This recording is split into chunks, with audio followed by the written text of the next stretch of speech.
뉴스 큐레이션 보도국 매영기 기자 나와 계십니다. 안녕하세요. 네, 안녕하세요. 네, 저랑 이제 한 주를 지나가지고 네. 같이 계속 뵙는데 제가 출입처가 어딘지 몰랐어요. 용산 대통령실에서 왔습니다. 그러니까요. 왠지 제가 좀 무서워지는데요. 자, 오늘 뒤에 인터뷰가 있으니까요. 좀 부지런히 가보죠. 네. 첫 번째 소식은 뭡니까? 푸틴 오늘 방북입니다. 푸틴 러시아 대통령이 이틀 일정으로 오늘 이제 북한을 방북한 거죠. 예. 먼저 방북 의미, 핵심적인 내용만 좀 살펴볼까요? 북한과 러시아의 군사 협력의 수준입니다. 지금 뭐 자동 군사 개입 얘기가 나오고 네. 이 얘기가 한반도에 뭐 전쟁이 발발하면 러시아가 자동으로 개입할 수 있다 이런 얘기인 건데요. 일단 전문가들은 그것까지는 좀 쉽지 않을 거라라는 전망을 내놓고 있습니다. 그거는 우리 입장으로서는 상상하기가 싫은 건데요. 예. 다만 이 군사 밀착이 좀 중요한 이유는 네. 군사적인 협력이 가속화하게 되면은 북한이 아직 완성하지 못한 그 대륙간 탄도 미사일 또는 그 군사 정찰 위성 그리고 뭐 잠수함 발사 탄도 미사일 같은 이런 발사체에 대한 기술 진보 이런 것들이 이루어질 우려가 있다라는 것입니다. 러시아에서 기술을 지원하게 된다. 맞습니다. 예. 그러면 이제 북이 점점 더 고도화된 군사력을 지닐수록 물론 우리에게는 직접적인 위협이 될 수도 있고 네. 또 대화를 추진하기에도 또 어려워지는 그런 한반도 정세에 매우 큰 영향을 미치는 변수라서 좀 주목이 되는 거고요. 네. 두 번째는 경제 협력입니다. 지금 우리 정부를 비롯해서 국제사회는 북한을 좀 제재를 통해서 좀 고립시키겠다라는 전략을 갖고 있습니다. 불법적으로 북한이 좀 핵을 개발했기 때문인데요. 네. 이 러시아와 북한의 밀착은 제재를 좀 우회할 수 있는 통로로 귀결될 수 있다. 이런 우려가 나오는 겁니다. 당장 북한의 뭐 노동자 파견 등이 거론되고 있고요. 또 그런데 사실 러시아 입장에서는 자신들을 좀 소원하게 대하는 한국 정부 정도 수준의 관계를 북한과 좀 회복하려고 한다. 이게 무엇이 문제냐 이렇게 나오면 우리로서는 좀 할 말이 없어지는 그런 상황이기 때문에 좀 네. 주목해서 지켜보고 있습니다. 근데 지난번에 푸틴 대통령이 예.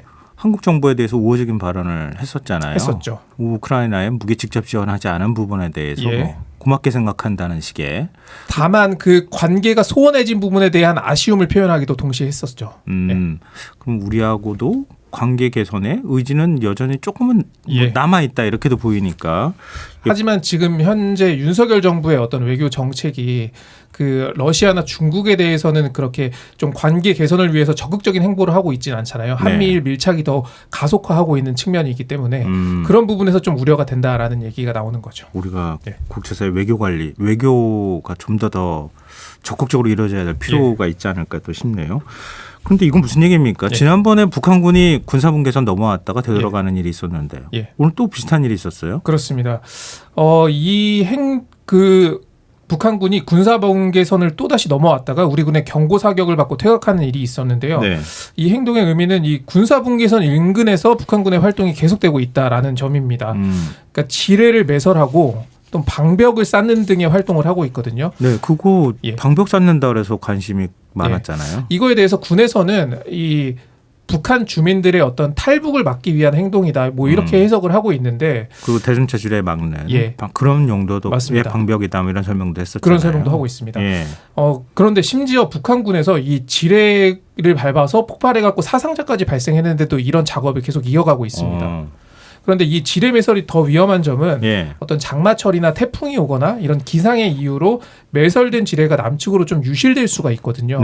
그러면은 우리 군의 직접적인 또 피해로 발생할 수도 있는 부분이거든요. 그래서 그렇죠. 이런 북한 비례 사건 생각나잖아요. 이런 모습들이 지금 서로 양측 모두 군사적인 피로도가 좀 가중되고 있다. 뭐 이렇게 좀 보고 있습니다. 네.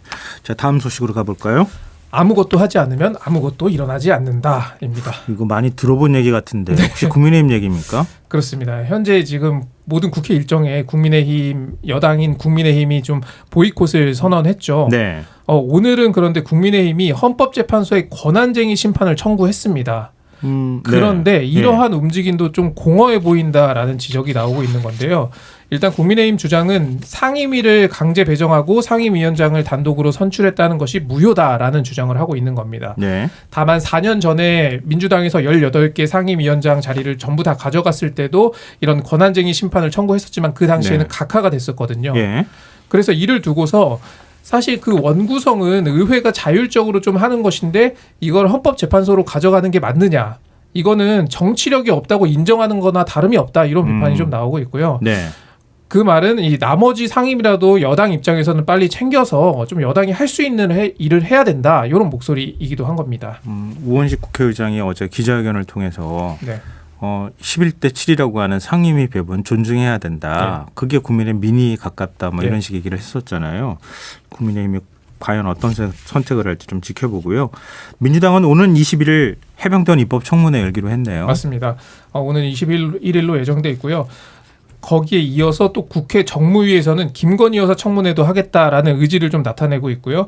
여기에다가 지금 세수 결손이 심각하다 이런 세수 펑크를 지적하면서 이것도 청문회가 필요하다라는 입장입니다. 네. 이런 가운데 국회 과학기술정보통신위원회에서는 방송 3법과 방통위법을 단독으로 좀 의결을 해서 법사위로 넘겼거든요. 네. 이 방송 3법은 공영방송의 이사 숫자를 늘려서 이사의 추천권을 언론 시민단체에도 부여해서 좀 지배 구조를 바꾸겠다 이런 내용이고요.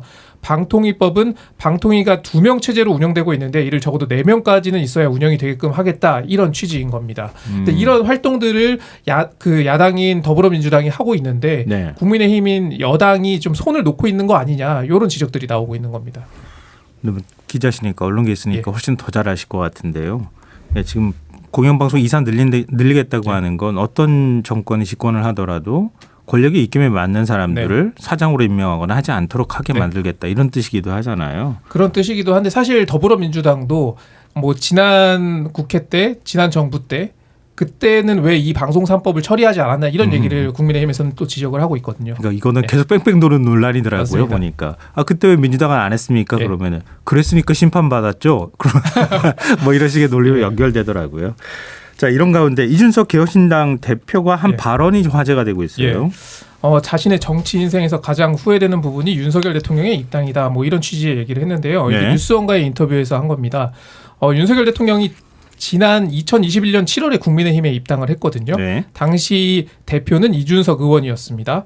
그런데 당시 지도부, 그러니까 대표는 지역 일정을 소화하고 있었고 원내대표는 휴가 중에 입당식을 한 겁니다.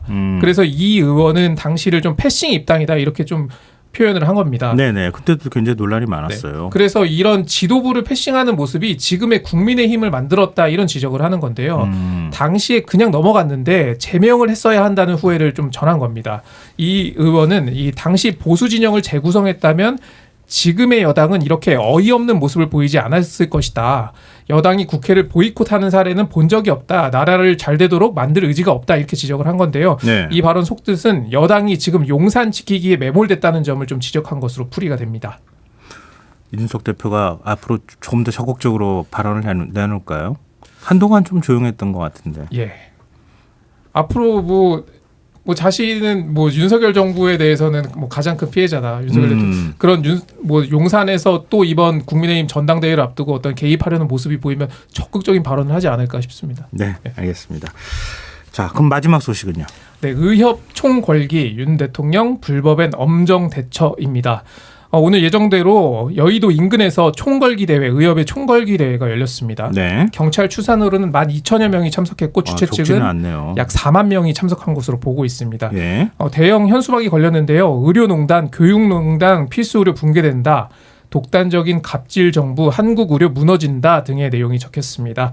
이면택 의협 회장은 그 의대 정원 증원안을 다시 논의하고 필수 의료 정책 패키지의 독소 조항을 협의할 때까지 투쟁을 멈추지 않을 것이다.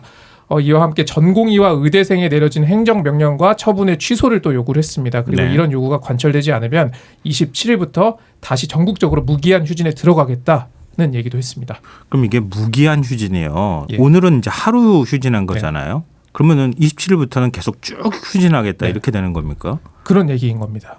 근데 참여율이 생각보다 높진 않았다 이런 얘기가 나오는데. 근데 이게 사실 저도 뭐 지역 같은 경우에 뭐 좀 작은 병원 같은 경우에 예. 의사가 예를 들어서 2분이 있는 어떤 병원이라고 했을 때 한 예. 분은 진료를 보고 한 분은 여기에 참여 이런 형태로도 이런 휴진이 좀 발생을 하거든요. 동네 의원도 의사 2명 있거나 뭐 3명 있는 곳들도 많이 있으니까요. 사실 의사들도 완전히 놓지는 않은 거예요. 근데 다만 이게 좀 계속된다면 네. 점점 국민들의 피해는 커질 수밖에 없는 거죠. 근데 윤석열 대통령의 입장은 아주 뭐 완고한 것 같아요. 그렇습니다. 오늘 국무회의에서 발언이 나왔는데 환자를 저버린 불법 행위에 대해서는 엄정하게 대처할 수밖에 없다라고 밝혔습니다. 그리고 의협이 주도하는 이런 집단 행동에 대해서 불법적인 진료 거부다 이렇게 규정을 했습니다. 국민들 입장에서는 점점 피해가 커질 것 같아서 좀 걱정이에요. 일단 오늘 휴진에 대해서는 대규모 혼란은 없었다는 좀 분석이 나옵니다만 예. 국민들은 좀 불편을 겪은 것에 대해서 상당히 좀 불만스러운 모습을 좀 나타내고 있는데요. 네. 흔히 좀 맘카페라고 하잖아요. 예. 여기에 어떤 소아과가 휴진을 하고 있다 이런 리스트가 적힌 글이 좀 공유되는가 하면 무슨 소아과까지 닿느냐 아이들이 볼모냐 이런 불만 섞인 반응들이 나오고 있습니다. 불매운동으로도 예, 이어질 움직임이 나타나고 있다 이런 얘기도 하는데 이 점점점 이렇게 문제가 해결되기는커녕 좀 꼬여가는 것 아닌가. 예. 그래서 참 걱정이 됩니다. 자, 뉴스 큐레이션 여기까지 하겠습니다. 의학 관련 소식은 이어지는 전화 인터뷰에서 자세하게 좀 풀어보겠습니다. 오늘 명 기자 잘 들었습니다. 예, 고맙습니다.